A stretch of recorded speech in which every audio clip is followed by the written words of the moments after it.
Mark 5:21 ପ୍ରଭୁଙ୍କ ଲୋକମାନେ ଯୀଶୁ ନୌକାରେ ବସି ହ୍ରଦର ଅପର ପାର୍ଶ୍ୱକୁ ଫେରିଗଲେ। ପୁଣି ହ୍ରଦ କୂଳରେ ତାହାଙ୍କ ଚାରିପଟେ ବହୁତ ଲୋକ ଜମିଗଲେ। ଯିହୁଦୀ ସମାଜ ଗୃହର ଜଣେ ଅଧିକାରୀ ସେଠାକୁ ଆସିଲେ। ତାହାଙ୍କ ନାମ ଜାଇରସ ଥିଲା। ଜାଇରସ ଯୀଶୁଙ୍କୁ ଦେଖିବା ମାତ୍ରେ ତାହାଙ୍କ ପାଦ ତଳେ ପଡ଼ିଗଲେ। ସେ କାକୁର୍ତ୍ତି ବିନତି ହୋଇ ଯୀଶୁଙ୍କୁ ଭିକ୍ଷା ମାଗିଲେ, ମୋର ଛୋଟ ଝିଅ ମରିବା ଉପରେ, ଦୟାକରି ଆପଣ ଆସି ତା ଉପରେ ହାତ ରଖନ୍ତୁ, ତାହେଲେ ସେ ସୁସ୍ଥ ହୋଇଯିବ ଓ ଜୀବନ ପାଇବ। ପ୍ରଭୁଙ୍କ ଲୋକମାନେ ଯୀଶୁ ଜାଇରସଙ୍କ ସାଥିରେ ବାହାରିଲେ।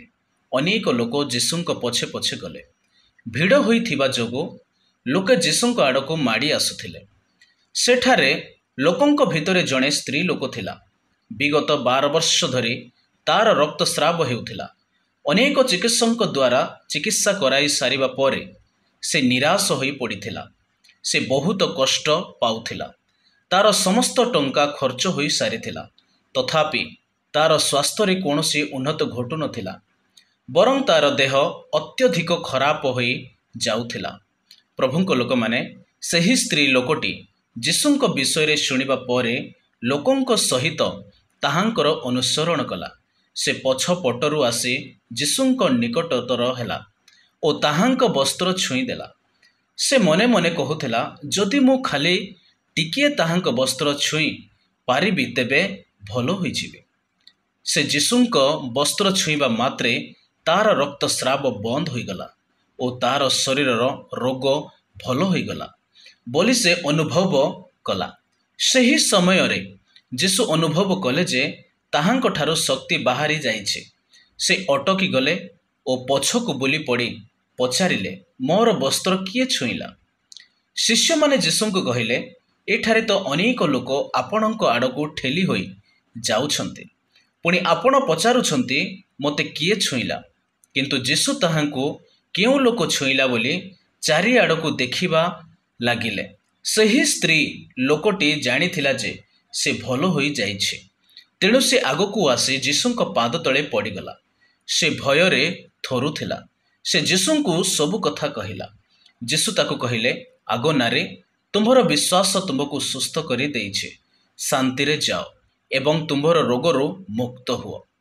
ପ୍ରଭୁଙ୍କ ଲୋକମାନେ ଯୀଶୁ ସେଠାରେ ଏସବୁ କହୁଥିବା ସମୟରେ ଯିହୁଦୀ ସମାଜ ଗୃହର ଅଧିକାରୀ ଜାଇରସଙ୍କ ଘରୁ କେତେକ ଲୋକ ଆସି ତାହାଙ୍କୁ କହିଲେ, ତୁମ୍ଭର ଝିଅ ମରିଗଲାଣି। ବର୍ତ୍ତମାନ ତୁମ୍ଭେ ଗୁରୁ ଯୀଶୁଙ୍କୁ ଅଯଥାରେ ଆଉ କାହିଁକି ହଇରାଣ କରିବ?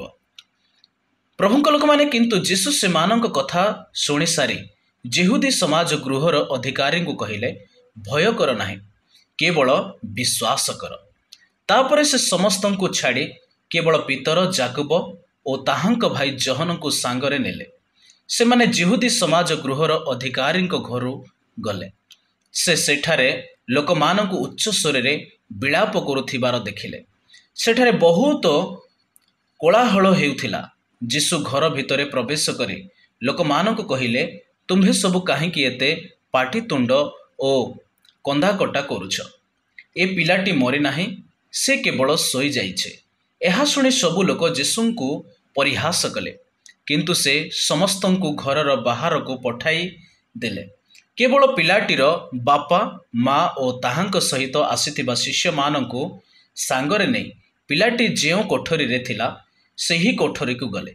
ତାପରେ ଯୀଶୁ ଝିଅଟିର ହାତ ଧରି ତାହାକୁ କହିଲେ, ଟୋଲିଥା କୁମ୍, ଅର୍ଥାତ୍ ହେ ଝିଅ, ମୁଁ ତୋତେ କହୁଛି ଉଠ। ଝିଅଟି ସଙ୍ଗେ ସଙ୍ଗେ ଉଠି ଠିଆ ହେଲା ଓ ଚାଲିବାକୁ ଆରମ୍ଭ କଲା। ଝିଅଟିର ବୟସ 12 ବର୍ଷ ଥିଲା।